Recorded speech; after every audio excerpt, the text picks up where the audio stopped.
Assalamualaikum warahmatullahi wabarakatuh. Salam sejahtera bagi kita semua. Shalom, Om Swastiastu, salam kebajikan. Perkenankan, saya Nathanael Ngadiono, nomor KG 2015-06-939-155, PPG Daljab kategori 1 tahun 2022, UPGRIS Semarang.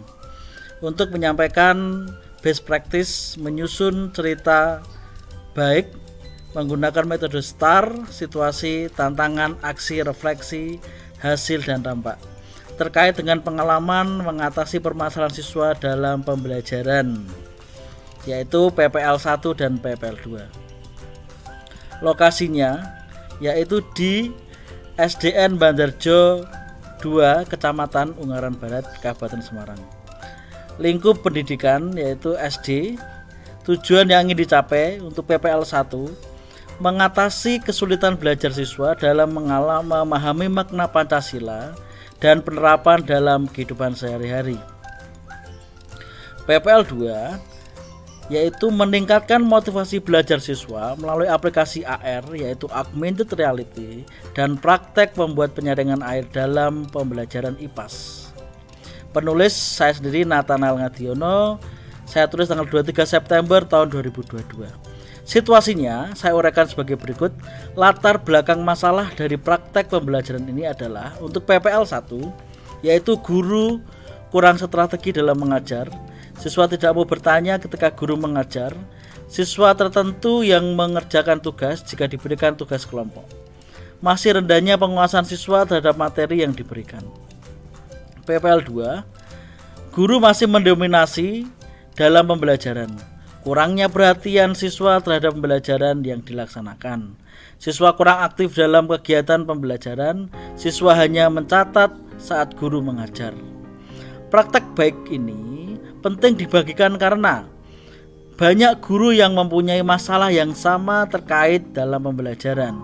Siswa mudah memahami materi dan lebih aktif dalam pembelajaran, dapat menjadi inspirasi dan sebagai bahan referensi bagi guru dalam mengatasi masalah mendesain pembelajaran yang inovatif dan kreatif.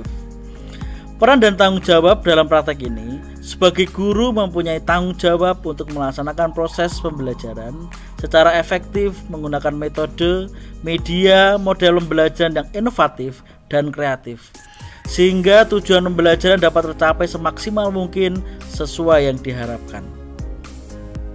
Tantangannya adalah, saya uraikan sebagai berikut. Tantangan yang dialami untuk mencapai tujuan tersebut yaitu mendesain pembelajaran yang harus inovatif dan menyelesaikan kesulitan belajar siswa, membuat TPACK yang efektif dan efisien, meningkatkan motivasi antusias belajar siswa. Yang ketiga, menyusun LKPD yang baik yang dapat digunakan untuk menyelesaikan masalah pembelajaran, mencari masalah kontekstual yang berkaitan penerapan Pancasila dan pemanfaatan air dalam kehidupan sehari-hari.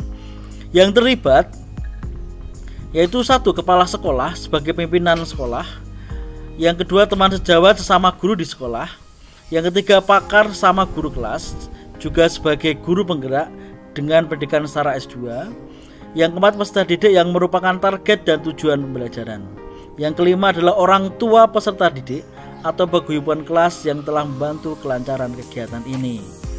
Aksi. Untuk A ini saya uraikan sebagai berikut. Langkah-langkah apa yang dilakukan untuk menghadapi tantangan tersebut? Yang pertama, berdiskusi dengan teman sejawat baik kepala sekolah di sekolah serta pakar guru penggerak. Yang kedua, berdiskusi dengan dosen, guru pamong, dan teman sejawat, dalam hal ini sama peserta PPG Daljab kategori 1. Browsing dan mencari kajian literatur pada Google Scholar, Google Standard, YouTube, dan aplikasi-aplikasi yang lain. Yang keempat, melibatkan orang tua, peserta didik, ataupun paguyuban kelas. Selanjutnya, strategi apa yang digunakan? Yaitu yang pertama, menggunakan model pembelajaran inovatif yaitu problem based learning. Yang kedua, menggunakan aplikasi Hyperdoc Pancasila dan penerapannya dalam mengatasi kesulitan belajar siswa. Yang ketiga, memakai LKPD elektronik yaitu Worksheet Live. Yang keempat, menggunakan media pembelajaran interaktif dengan permainan atau games di situs WordWall.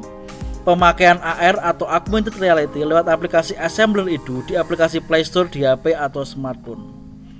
Yang terlibat adalah Yang pertama, kepala sekolah sebagai pimpinan sekolah yang telah memberikan dukungan dan izin untuk melaksanakan kegiatan PPL atau praktik.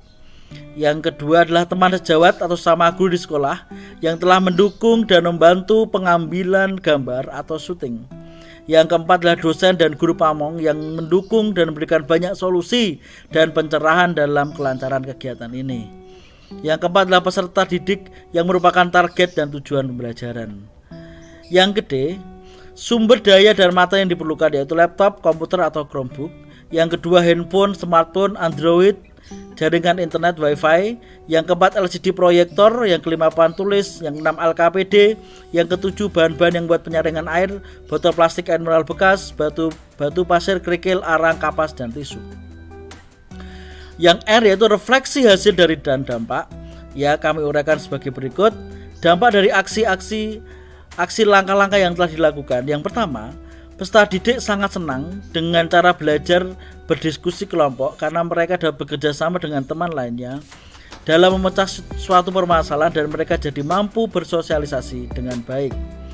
Yang kedua, peserta didik menjadi aktif dengan kegiatan pembelajaran dengan model Program Based Learning atau PBL, memakai aplikasi AR, Augmented Reality, ELKPD atau Live Worksheet, permainan interaktif World Wall, praktik membuat penyaringan air, membuat peserta didik antusias dan mampu menghasilkan pemecahan masalah dalam pembelajaran dan penerapan dalam kehidupan sehari-hari.